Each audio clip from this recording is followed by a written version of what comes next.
Le Supercross de Paris terminé aussi pour Jordi Tixier. Jordi, c'est un beau week-end que tu as passé ici à l'Arena Paris La Défense.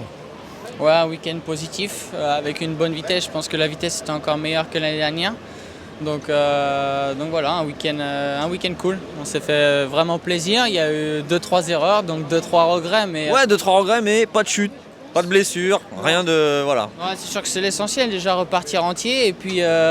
Et puis ouais, non, franchement c'était cool. Hier, une bonne finale. Là encore une super deuxième manche en bagarre avec Hill où c'était limite de passer. Donc quand on voit les résultats de Hill, je veux dire, c'est des mecs qui savent faire du SX. Donc ça fait toujours plaisir. Et puis là, une petite erreur en finale alors que j'étais 7. Mais voilà, on ne peut pas dire qu'on est déçu.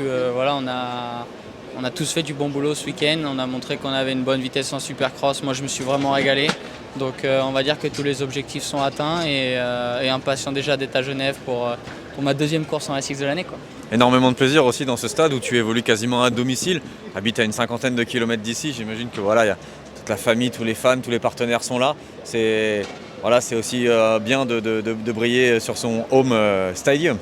Ah bah carrément, c'est vrai qu'une course plus proche que ça, c'est pas possible. Donc, à moins d'organiser une petite course dans ton jardin, mais bon. Ouais, je crois qu'il sera pas assez grand. Mais au final, ouais, non, c'est la course la plus proche de l'année. Et donc il y a tous les amis, les sponsors, pas mal de sponsors du team qui viennent. Et voilà, c'est un plaisir de pouvoir faire un bon résultat en plus. C'est une motivation supplémentaire pour toi ? Ouais, après voilà, moi supplémentaire, oui et non, parce que je suis là pour faire de mon mieux, même si on est là pour se faire plaisir à la base. Mais voilà, quand on est dans le casque, on est là pour donner son maximum, et comme je fais à chaque course. Donc voilà, l'essentiel, c'était surtout de se faire plaisir, parce que comme tu l'as dit, ça met surtout une pression un peu supplémentaire. Ouais. Mais voilà, objectif atteint. Je pense que j'ai roulé à mon meilleur niveau ce week-end en montrant des belles choses. Donc. Est-ce que tu penses qu'aujourd'hui, tu as atteint le meilleur niveau que tu as jamais eu en Supercross ? Pour être honnête, je pense que ouais. Je pense que oui, et je pense que l'aventure américaine m'a amené beaucoup de choses sur mon pilotage et sur la moto. Voilà, quand on reste en Europe, on a des réglages qu'on a, et quand on arrive aux US, il y a plein de choses qui arrivent, et je pense que ça nous a permis de progresser sur la moto et sur moi-même, sur mon pilotage, sur ma souplesse, sur pas mal de choses.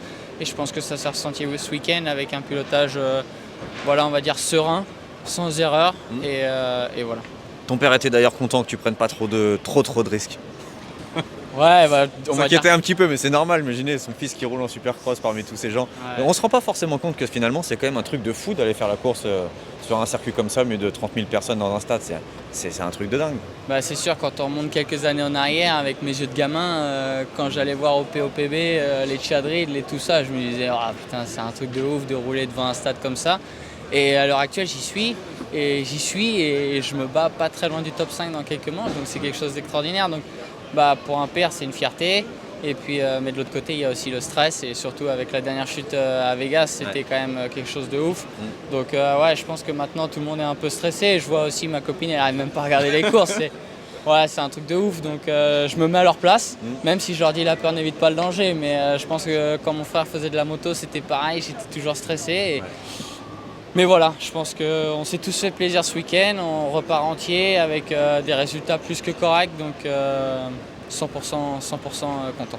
Ok, donc tu disais prochaine étape Genève, encore d'autres Supercross pour toi jusqu'à la fin de l'année, ou tu fais juste ces deux grosses courses là avant de te retourner te préparer pour la saison de Mondial 2020? Comme tous les ans, ce sera les deux seuls Supercross. On va dire que la saison de Grand Prix est vraiment longue, avec 18-19 Grand Prix. Donc là, ça commence un petit peu à tirer dans les pattes. Donc ça reste du Supercross, donc ça reste quand même quelque chose de fun quand il faut aller s'entraîner et tout, c'est quand même bien. Mais voilà, après Genève, une petite trêve de 2-3 semaines, je pense, va faire du bien avant de rattaquer l'entraînement intensif pour les Grands Prix. Ok, allez, avec joie et bonne humeur, Jordi Tixier sur moteur.com. Super performance au Supercross de Paris 2019.